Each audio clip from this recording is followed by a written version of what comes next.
Muchas gracias una vez más por la invitación a la iglesia ahí en Temuco. Saludo a todos los hermanos, también de otras asambleas, como se ha mencionado y orado también por ellos. Vamos a continuar el estudio en el libro de Lucas. Estamos estudiando en el capítulo 2. Vamos a dar lectura desde el versículo 21. Lucas capítulo 2, versículo 21. Dice la palabra de Dios: cumplidos los 8 días para circuncidar al niño, le pusieron por nombre Jesús, el cual le había sido puesto por el ángel antes que fuese concebido. Y cuando se cumplieron los días de la purificación de ellos, conforme a la ley de Moisés, le trajeron a Jerusalén para presentarle al Señor, como está escrito en la ley del Señor: todo varón que abriere la matriz será llamado santo al Señor. Y para ofrecer conforme a lo que se dice en la ley del Señor, un par de tórtolas y 2 palominos. Y aquí había en Jerusalén un hombre llamado Simeón. Este hombre justo y piadoso esperaba la consolación de Israel, y el Espíritu Santo estaba sobre él. Y le había sido revelado por el Espíritu Santo que no vería la muerte antes que viese al ungido del Señor. Y movido por el Espíritu vino al templo.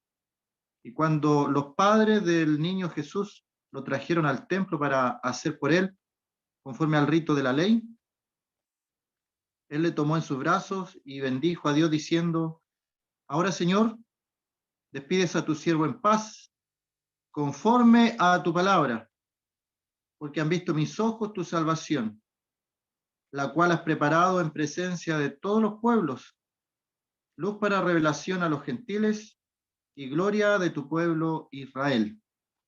Y José y su madre estaban maravillados de todo lo que se decía de él.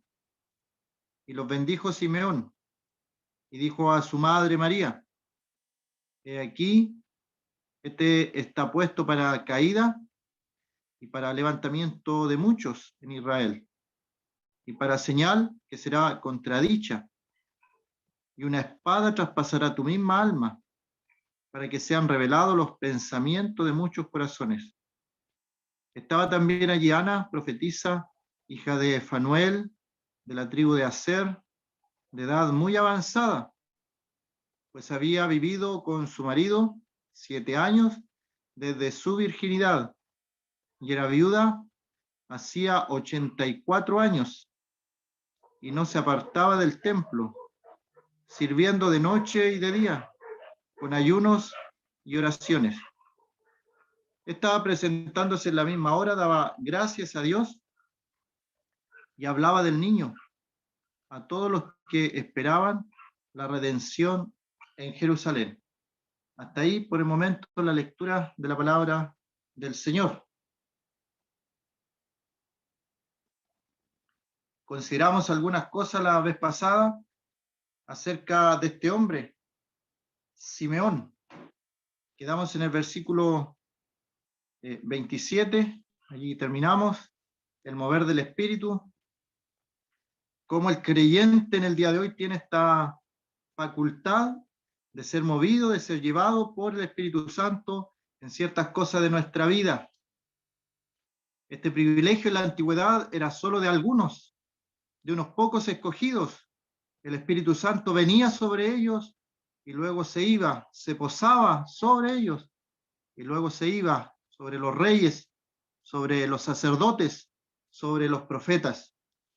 Y el Señor, cuando estuvo aquí en la tierra, el Señor Jesucristo cumplió estos 3 ministerios: el de rey, de sacerdote y de profeta. Y es interesante porque él fue lleno del Espíritu Santo. Fue al rey, es aquí el rey de los judíos. Incluso en su muerte pusieron ese cartel escrito en la cruz: el rey de los judíos. Y el Señor dijo a Pilato: mi reino no es de este mundo. Mi reino no es de este mundo. Y el Señor como profeta también, los que venían a Juan el Bautista le preguntaban, ¿eres tú el profeta que había de venir? El profeta le preguntaban, porque había una profecía, así como estaba la profecía del Mesías, también estaba la profecía dada en los primeros 5 libros de la Biblia, que iba a venir un profeta, así como Moisés, un profeta. Y es por ese profeta que le preguntan en el comienzo de Juan, a Juan el Bautista, ¿eres tú el profeta? Y el Señor cumplió el ministerio de rey, de profeta y de sacerdote. Y es interesante que este sacerdocio no tiene nada que ver con los sacerdocios de Israel, ni con el levítico, ni arónico, sino que eres sacerdote según el orden de Melquisedec. Aparece el padre Abraham llevando los diezmos a Melquisedec, sacerdote de Salem, de la ciudad de paz, de Jerusalén. Y en el libro de Hebreos se nos da otros detalles también de este sacerdocio de Melquisedec. Y es interesante por qué el Señor ocupa este sacerdocio, porque no tiene nada que ver con Israel. Esto nos dice que desde antes de la antigüedad ya estaba pensada la salvación para nosotros los gentiles, y como aquí también en el versículo 31 aparece acerca de los pueblos, de los gentiles, esos somos nosotros. El Señor vino a su pueblo no le recibió, pero no debemos pensar que en la antigüedad no estaba pensado el plan de salvación también para los gentiles. Y Pablo también lo aclara, que esto era como un misterio, la salvación de los gentiles, era un misterio, la iglesia, y el Señor hizo un pueblo, quitó la separación intermedia, que era el pecado, y puso a los judíos y a los gentiles en un solo nuevo pueblo, que es la iglesia. Así que ahí vemos al Señor cumpliendo estos 3 ministerios. El versículo 26 habla del ungido del Señor. Eran ungidos los reyes, eran ungidos los sacerdotes y eran ungidos los profetas. Y el Señor cumplió estos 3 ministerios también aquí en la tierra. Así que el Espíritu Santo, Él fue lleno del Espíritu Santo, hizo todas las cosas conforme a la voluntad de su Padre. Pero como decía en la antigüedad, en lo que es la dispensación antigua, el Espíritu iba y venía. Por eso es que David dice, no quites de mí tu Santo Espíritu, cuando él había pecado. En el día de hoy un creyente no podría decir esa frase, estaría incorrecto, porque el Espíritu Santo viene como un sello, según el libro de Efesios, capítulo 1, un sello indeleble, no se puede quitar, no se puede borrar, allí permanece, queda. Y si asociamos también el Espíritu Santo a lo que es toda la obra de la salvación, vamos a entender y quedar convencidos de que la salvación no se pierde, porque el Espíritu Santo permanece. Y el Espíritu Santo es el encargado de convencernos de pecado, de justicia y de juicio, según el libro de Juan. Y el hombre es salvado y esa salvación permanece, así como el Espíritu Santo permanece en el creyente. ¿Y qué pasa cuando un creyente se porta mal? El Espíritu Santo se contrista, se entristece, pero no se va. Si la salvación también, podemos a veces perder la comunión con el Señor, pero no perder la salvación porque no es obra de nosotros, es obra del Señor, es por gracia del Señor. Y aquí vemos entonces el Espíritu moviendo a un hombre a ir al templo y vio, han visto mis ojos la salvación. Y dice que este fue movido por el Espíritu, vino al templo. Y los padres del niño Jesús lo trajeron al templo para ser conforme al rito de la ley. Aquí es interesante, podemos aprender algo, porque el Señor, cuando fue creciendo, por lo menos a los 12 años, se ve que él va al templo, en este mismo libro, a los 12 años, y él le dice a su madre María, ¿por qué me buscaba y no sabía que en los negocios de mi padre me es necesario estar? Cuando él se les había perdido. Y luego de eso nos dice que el Señor crecía en sabiduría, en estatura, en gracia para con Dios, con los hombres, en el versículo 52, y en el 51 dice, y volvió a Nazaret y estaba sujeto a ellos, sujeto a ellos. El niño Jesús, el término que se ocupa allí es interesante porque en su niñez el Señor Jesús no podía decidir a dónde ir, no podía decidir por sí mismo qué ritos cumplir, y fueron sus padres los que le llevaron. Y ahí podemos apreciar la importancia de los padres, del papá, de la mamá. Y se le menciona también a José, José y su madre. Para todos los efectos, terrenalmente, José era el padre, era el encargado, el que iba a ser encargado de enseñarle una profesión a este niño Jesús como ser humano, aunque era un ser humano perfecto porque era Dios, pero iba a tener que pasar por los procesos terrenales de crecer en sabiduría, de crecer en estatura. Pero cuando uno es niño, muchas cosas no dependen de uno. La importancia de los padres, del instruir al niño en su camino para que cuando fuere viejo no se aparte de ellos. Muchos reyes en el libro de Crónicas aparecen los nombres de sus madres, y la mayoría de los reyes que aparece el nombre de su madre fueron reyes que hicieron lo bueno delante de la presencia del Señor. La importancia de la crianza en la niñez, cuando todavía el niño no puede decidir por sí mismo. ¿Dónde lo llevaban sus padres? Al lugar donde estaba la presencia del Señor en ese tiempo, en Jerusalén, al templo. ¿Y a qué lo llevaban? A cumplir conforme al rito de la ley, a cumplir la ley. Lo llevaban desde pequeño. Un ejemplo para nosotros, cuando hay niños que dependen de nosotros, de lo que nosotros hagamos o de lo que nosotros dejemos de hacer, va a influir en los pequeños niños. Ya cuando ellos sean más adultos, más grandes, van a recordarse de algunas cosas.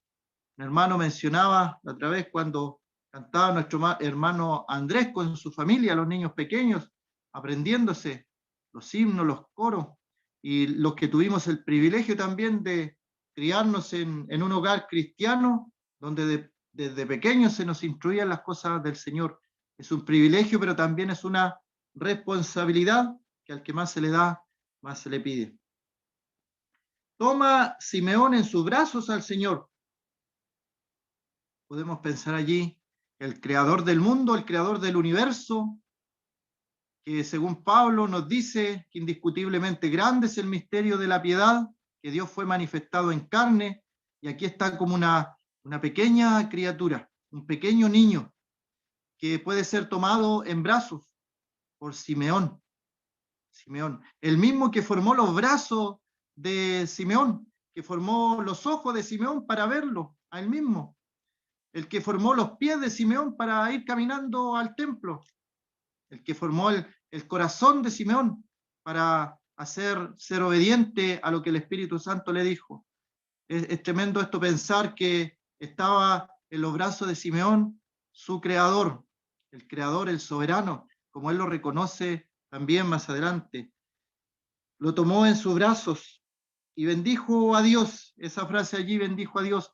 ¿Puede acaso el hombre bendecir a Dios? ¿Puede acaso el hombre bendecir a Dios? Dios, hablamos de las bendiciones de Dios, en oración se mencionó. Dios nos ha bendecido grandemente, abundantemente, ha dado bendición, ha derramado bendición sobre nosotros, pero nosotros podríamos bendecir a Dios. Esto lo entendemos con la palabra bendición en el libro de Efesios, cuando Pablo también bendice al Señor. David dice, bendice alma mía al Señor. Pablo, el capítulo 1 de Efesios, escribe Pablo, capítulo 1, verso 3, bendito sea el Dios y Padre de nuestro Señor Jesucristo, que nos bendijo con toda bendición espiritual en los lugares celestiales en Cristo. Y ahí, en ese texto, podemos ver las diferencias entre que yo bendiga a Dios y que Dios me bendiga a mí. Porque yo al bendecir a Dios es solamente que estoy diciendo bien, personalmente refiriéndome a Dios y diciendo palabras buenas, palabras bien acerca de Dios, de lo que Él es. Y este Simeón bendice a Dios. dice, ahora Señor. Esa palabrita allí, ahora Señor, la palabra Señor que aparece allí, en otras traducciones se traduce como la palabra soberano. Soberano. Es un atributo de Dios el ser soberano, el ser Señor. ¿Y cuál es el eslabón ahí que hay? Cuando dice Señor, despides a tu siervo. Ahí hay un eslabón, porque el siervo y el Señor están íntimamente comunicados. Tenemos la figura de los esclavos, del amo y los esclavos. Y esa es la palabra que utiliza allí Lucas al decir, despides a tu siervo en paz, Señor, Señor soberano. Tú haces lo que quieres, cuando quieres y con quien quieres. Eso es que Dios sea soberano. Ahora, Señor, el soberano de toda la tierra, el soberano de los reyes de la tierra, el único Dios. Así le reconoce este hombre Simeón. Tiene un concepto de Dios demasiado elevado. Utiliza esa frase. Señor, el soberano. Ahora, soberano Dios, despides a tu siervo en paz. Y él lo bendice. Bendecimos a Dios con nuestras palabras. Hablamos cosas buenas de Dios. Le decimos cosas buenas en nuestra oración. A veces la oración se puede transformar en un pliego de peticiones que solamente pedimos y pedimos para nuestras necesidades, por nuestras enfermedades, por nuestra dolencia. Pero también en la Biblia menciona oraciones de agradecimiento por todo lo que el Señor nos da, por todo lo que el Señor ha hecho en nuestras vidas. Y también hay oraciones de adoración. Y ahí podemos decir muchas cosas buenas también de nuestro soberano Dios. Las oraciones de adoración tienen que ver con lo que Dios es, con lo que Dios es. Entonces, cuando nosotros oramos, a veces pensando que estamos en una oración de adoración, por ejemplo, en la cena del Señor, tal vez no es una oración de adoración, porque agradecemos a Dios porque Él envió a su Hijo a morir por nosotros, porque ha pagado nuestra deuda, porque ha limpiado nuestros pecados con su sangre, y estamos diciendo cosas respecto de lo que Dios ha hecho por nosotros y por nuestras vidas. Eso es agradecimiento, pero la adoración es reconocer, por ejemplo, que Dios es santo, que Dios es justo, que Dios es soberano, que Él es omnipotente, descripciones de Dios, de sus atributos, Y ahí estamos hablando de su carácter totalmente alejado al carácter del hombre, al carácter nuestro. Y ahí estamos hablando bien de Dios. Y ahí se utiliza el concepto de que el hombre bendice a Dios. Así que Simeón tenía claro estos conceptos y se despide. Despides a tu siervo en paz. Y esta relación, decía, como este eslabón, está presente en la escritura también de Pablo, cuando él en algunas cartas dice, Pablo, siervo de Jesucristo, esclavo de Jesucristo. Y si él se menciona como esclavo, es porque ha reconocido al Señor Jesucristo como su Señor, También he mencionado un concepto, y que lo voy a volver a repetir, respecto de que hay personas que piensan que uno se convierte al Señor, cree en el Señor Jesucristo como su Salvador personal, y después de eso pueden pasar los años y pasan procesos, y llega un momento donde yo le reconozco como Señor, como que fueran 2 etapas, pero la Escritura no habla de eso. La Escritura habla de personas que reconocen a Jesús como el Señor y Salvador. Y en el siglo I esto ni siquiera sería comentario, porque en el siglo I las personas que reconocían a Jesús como Señor eran tomadas prisioneras. Incluso algunos pagaban con su vida el hecho de reconocer a Jesús como Señor. como la palabra que ocupa ahí, que utiliza es curios, que tiene que ver también con el emperador romano que existía en ese tiempo. Y las personas tenían un saludo bien especial, se pegaban en su pecho y saludaban al César. César es mi señor. Todos los romanos, el saludo que había allí. Pero los cristianos, cuando entran en la sociedad, ellos ya tienen otro señor. El Señor es Jesucristo, el Señor, y lo reconocen a Él. Por eso es que son perseguidos en un primer momento también, porque no reconocían la autoridad del César, tenían otro Señor. Y recuérdese que cuando Pilato está también con miedo, él tuvo temor, porque le dijeron, si tú sueltas al Señor, te haces enemigo de César, porque él vio en esta situación que el Señor era un rey para sus seguidores, un señor, como que hubiera estado en otro reino y hubiera transformadose en un traidor de Roma, Pilato, una de las causas por las cuales no le soltó. Y Pablo también en Colosenses capítulo 4 escribe algo respecto de los amos. Los amos terrenales dice, amos, haced lo que es justo y recto con vuestros siervos, sabiendo que también vosotros tenéis un amo en los cielos. Colosenses 4, verso 1. Sabiendo que vosotros tenéis un amo en los cielos. ¿Reconocemos eso nosotros? ¿Sabemos que tenemos un amo? Lo repetimos en nuestras oraciones. Señor, Señor.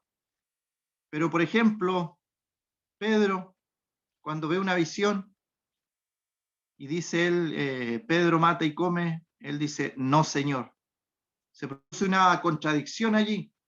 No podemos decirle al Señor, Señor, si no hacemos lo que Él nos manda, lo que Él establece, lo que Él nos ha dejado como mandamientos para nosotros los siervos. Siervos inútiles somos porque hacemos lo que nos corresponde hacer. A veces pensamos que hacemos muchas cosas, pero tenemos que al final del día reconocer y decir, somos siervos inútiles, porque hacemos lo mínimo, lo que nos corresponde hacer nomás como siervos, como esclavos, que es una palabra en nuestro idioma actual, es un poco más fuerte, pero esa es la palabra esclavo. Somos esclavos del Señor voluntariamente. En otras oportunidades hemos explicado eso, el esclavo voluntario. Así que el Señor es Señor de sus siervos y también Él lo reconoce. Hay un pasaje interesante respecto a los siervos del Señor en el libro de Apocalipsis, como posesión del Señor son los siervos.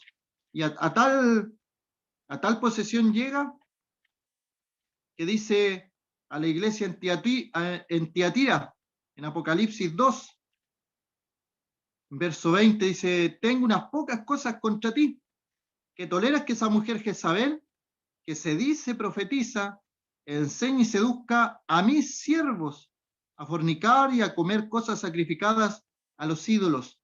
Allí hay un enlace de posición. Somos siervos del Señor. Él nos reconoce, somos de Él y Él es nuestro Señor. Y tiene el cuidado el Señor de sus siervos, de sus amos. Por eso a veces cuando hay hermanos preocupados por la contingencia política, que viene una crisis, y han pasado tantas crisis políticas en nuestro país y en otros países a lo largo de toda la historia, muchas crisis. Han habido guerras, han habido hambre, pero el creyente es ciudadano del cielo. El creyente es embajador del reino celestial. El creyente tiene otro amo que no está aquí en la tierra. Por lo tanto, si el Señor es mi pastor, nada me faltará. Y pueden quedar de lado todos los temores al porvenir, al futuro, a las crisis, a las hambres, a las guerras. Y el Señor no hará nada a nosotros que nosotros no podamos soportar. Llegará un límite que tal vez ya no podamos soportar y hasta ahí el Señor nos ayudará. Él sabe lo íntimo de nuestro corazón también, porque somos sus siervos y Él es nuestro amo. Y es el ejemplo de Simeón. Él lo reconoce: Señor, soberano, despides a tu siervo en paz. Hay una noticia que debieran escuchar nuestros amigos que no conocen al Señor, porque cuando vamos a dejar a alguien al cementerio, en muchas de las tumbas, en muchas de las lápidas, hay unas iniciales que dicen que descanse en paz, o que en paz descanse. Pero eso solamente se cumple en las personas que conocen al Señor Jesucristo como su Salvador personal. Hay personas que han partido de este mundo sin el Señor como Salvador y para ellos no se cumple, aunque lo escriban muchas veces, que descanse en paz. Aunque se hagan reuniones por su alma, algunos hacen reuniones en la religión para sacarlos del purgatorio y se pagan esas reuniones para sacar a un familiar del purgatorio. Pero no, hay que entender que aquí en este mundo todo se decide. El que cree en el Hijo, en este mundo, el que cree en el Hijo tiene adquirida, una posesión adquirida, tiene vida eterna, pero el que rehúsa creer en el Hijo no verá la vida, sino que la ira de Dios está sobre él, dice Juan 3:36. Así que este siervo nos deja el ejemplo de que podemos despedirnos en paz, habiendo acabado todo. Él recibió una palabra del Señor, que tenía el privilegio de ver al Salvador del mundo, y conforme a su palabra, ahora él dice: despides a tu siervo en paz, en paz. Y queda la pregunta planteada para aquellos que no conocen al Señor: ¿podrías tú partir de este mundo en paz, en tranquilidad, sabiendo lo que hay más allá, sabiendo que en la eternidad hay dos caminos, dos lugares, dos destinos? Uno es el infierno y el otro es el cielo. Uno es el lugar de condenación y el otro es el lugar de comunión eterna con nuestro Señor y Salvador. Por eso este hombre dice: despides a tu siervo en paz, en paz. Así que en aquellos cementerios, cuando hay un letrero que dice que descanse en paz, solamente se cumple para aquellos que han muerto en Cristo, que han depositado su fe en el Señor Jesucristo y han partido de este mundo. Y es interesante porque antes de los cristianos la palabra que se usaba era panteón, que también tenía que ver con los dioses griegos, el panteón. Pero llegan los cristianos y tienen esta teología, esta idea, esta doctrina de que cuando partimos de este mundo solamente dormimos, estamos durmiendo para el Señor. ¿Y sabe lo que significa en el griego la palabra cementerio? Significa dormitorio, dormitorio. Es interesante, cuando el cristianismo llega allí en el siglo I, entonces ya no era el panteón, era el cementerio, el dormitorio, el lugar donde los creyentes dormían, esperando el advenimiento de nuestro Señor, la pronta venida de nuestro Señor. Y por eso, como expliqué que ellos se saludaban, que Jesús era el Señor, también se despedían de otra forma. Ellos decían Maranata, que en el griego significa el Señor viene, el Señor viene. Una despedida que hoy día no es muy ocupada, no es muy común. El Señor viene. Cuando nos despedimos de alguien, pensamos que tal vez no le vayamos a volver a ver de nuevo, porque el Señor puede venir y no vamos a volver a verle. Maranata, el Señor viene. Así que los cementerios, los lugares de dormitorio, son para el descanso de los cuerpos solamente del creyente, pero el creyente puede tener allí que descanse en paz. Allí está solamente su cuerpo, que cuando suene la trompeta, esos cuerpos serán resucitados, serán transformados en un abrir y cerrar de ojos a la final trompeta, porque se tocará trompeta, dice Pablo. Despides a tu siervo en paz, conforme a tu palabra. un hombre confiando en la palabra del Señor. Tenemos en la Escritura más de 365 promesas. Hay más que eso. Puede ser una promesa por día. Hay personas que han sacado la Biblia de las promesas. Para cada día una promesa de Dios. ¿Cuántas de esas promesas creemos nosotros? ¿A cuántas de esas promesas nos aferramos? A veces nos ahogamos en un vaso de agua, habiendo tantas promesas para nosotros. El Señor, un Dios de promesas, y promesas que cumple conforme a su palabra. Por eso, cada palabra que está escrita aquí se va a cumplir, porque el Señor no es hombre para que mienta. El Señor no miente, su palabra es verdad. Y ahí dice el versículo 30, porque han visto mis ojos tu salvación. Han visto mis ojos tu salvación. Él vio directamente al Señor. La personificación de la salvación, el Mesías prometido. Y dice, tu salvación, las salvaciones de Jehová, las salvaciones del Señor. Mirad a mí y sed salvo todos los términos de la tierra, porque yo soy Dios y no hay más. El Señor, Dios Todopoderoso, quien creó el plan de salvación, quien vino a este mundo en la persona del Señor Jesucristo, en la personificación de la salvación. Su nombre, Jesús, Salvador, Salvador, porque Él salvará a su pueblo de sus pecados, porque han visto mis ojos tu salvación, la cual has preparado en presencia de todos los pueblos. Aquí está lo que decía yo acerca de los gentiles, de las gentes, en el tiempo de Israel, en el tiempo de los judíos. Todo aquel que no era judío era gentil, era gentil. Y el Señor enrostra la incredulidad del pueblo de Israel.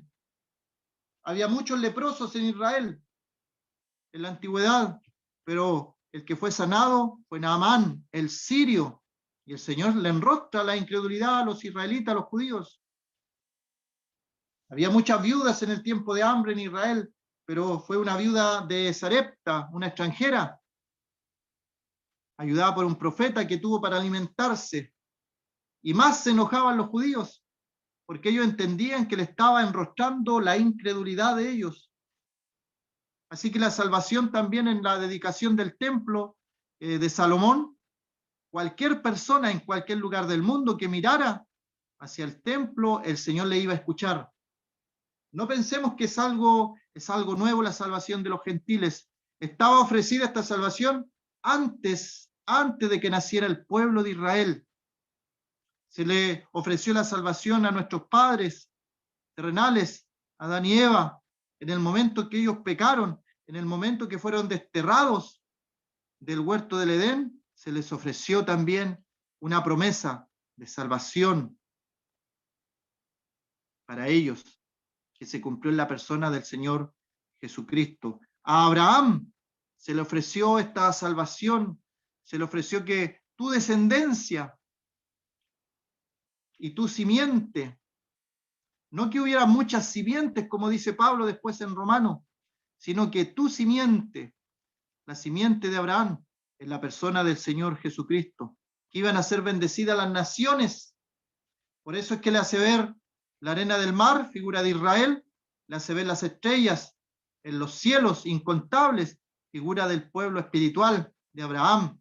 Y como nos dice Gálatas, Abraham, el padre de la fe, de los creyentes. Así que esta salvación que vio Simeón a través de sus ojos terrenales, en el día de hoy nosotros la podemos ver con nuestros ojos espirituales. Cuando alguien escucha la predicación del Evangelio acerca de nuestro Señor, está viendo por fe la salvación. Si hay algún amigo en esta tarde, ha visto con sus ojos espirituales la salvación en la persona del Señor Jesucristo. Desde el momento de su nacimiento en adelante, Él comienza a cumplir su propósito, su meta en este mundo era ser el Salvador del mundo. Su mismo nombre ya lo indicaba. Llamará su nombre Jesús porque Él salvará a su pueblo de sus pecados. Y aquí Simeón dice, han visto mis ojos tu salvación, la salvación de Jehová, la salvación del soberano Dios, del eterno Dios, del Dios creador. Preparó una salvación en presencia de todos los pueblos, de todos los pueblos, de todos los gentiles. Y luego habla también de lo que se le escribió en la antigüedad. Dice, luz para revelación a los gentiles, luz para revelación a los gentiles. Y eso estaba también en Isaías, se profetizaba en Isaías. El pueblo que habitaba en tinieblas vio gran luz, luz le resplandeció. Y lo hemos considerado en otras oportunidades que Galilea era una provincia de Israel, así como Judea, pero Galilea era como una provincia secundaria. Y allí pasaba mucho tráfico de comercio también por Nazaret. Así que se le menospreciaba porque tenía contacto con los gentiles.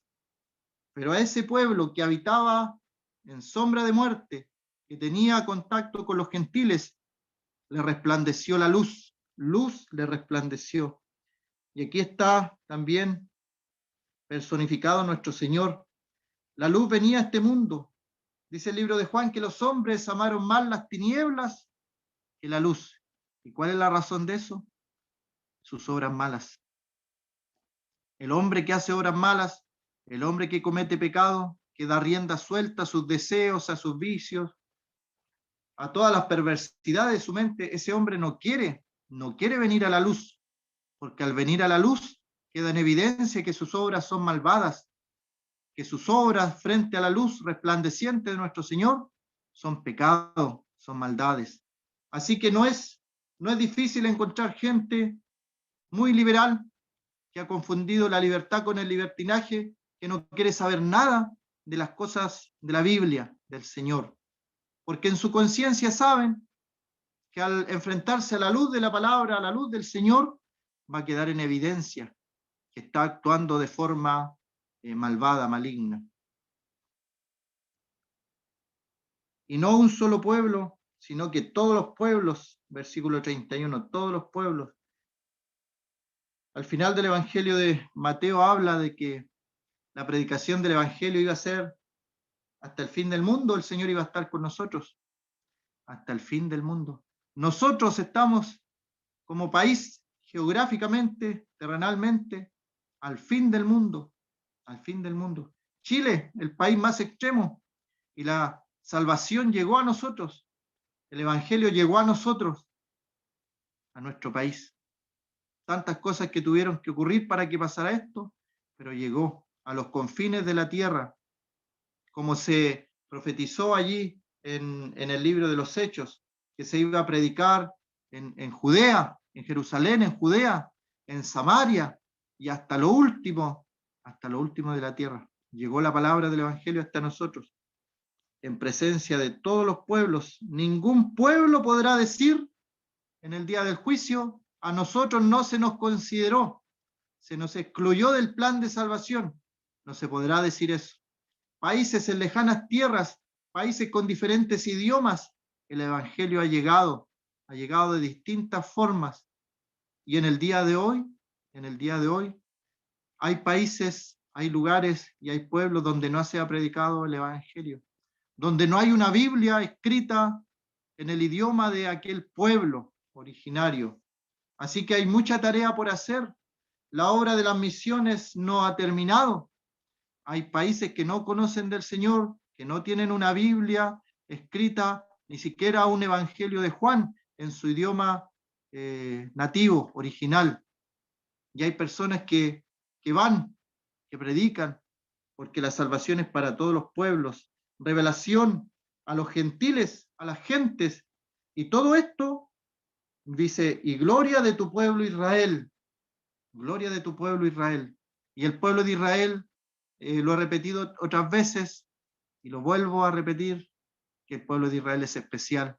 Sabemos que no es el pueblo espiritual de Dios, el pueblo amado, el pueblo espiritual es la iglesia, la cual Él derramó su sangre para rescatarnos a nosotros como iglesia. Nunca hizo eso por Israel. pero a Israel se le llama la niña de los ojos de Dios. El que toca a Israel es como si estuviera tocando a Dios. Los países que van en contra de Israel, les va mal. Los países que bendicen y favorecen a Israel, les va bien. Y es interesante ese proceso histórico también. Así que la gloria de tu pueblo Israel. A los israelitas se les confió las promesas, se les confió la ley, los mandamientos. Ahí en Romanos Pablo detalla todo lo que se les confió a ellos. Todo lo que nosotros conocemos de la espiritualidad que creemos se le confió a los judíos, a los israelitas. Cuando Moisés, las tablas de la ley, a los israelitas. Todo lo que pasó allí, su historia, en nuestra historia. No conocemos muchas historias de otros pueblos, pero conocemos el nacimiento de Israel, cómo Israel estuvo cautivo en Egipto, cómo fue liberado después de 430 o 400 años del pueblo de Egipto, cómo Dios lo libertó con mano poderosa, cómo después construyeron y reconstruyeron la ciudad de Jerusalén, y son historias del pueblo de Israel, pero las sabemos nosotros como iglesia, y nos dejan aplicaciones para el día de hoy. Y todo eso que le pasó a Israel era sombra y figura de lo que había de venir, de nuestro Salvador, de nuestro Señor. El privilegio de la iglesia en el día de hoy. Somos un pueblo especial, un real sacerdocio, nación santa. Los primeros creyentes fueron israelitas. La primera iglesia fue israelita, fue judía. Los escritores fueron judíos. ¿Sabe que ha aumentado en este último tiempo el antisemitismo? Lo último que conocíamos fue un poco antes de la Segunda Guerra Mundial, pero eso ha comenzado nuevamente, de a poco, de a poco. Bueno, el Señor tiene un propósito especial para nosotros en el día de hoy como iglesia, como salvados, pero dice Juan capítulo 4 que la salvación viene de los judíos. Así que allí podemos comprender un poco de la gloria de este pueblo Israel. Está cumpliendo el propósito por el cual fue formado Israel. Fue formado para dar luz a las naciones. Vamos a quedar hasta allí.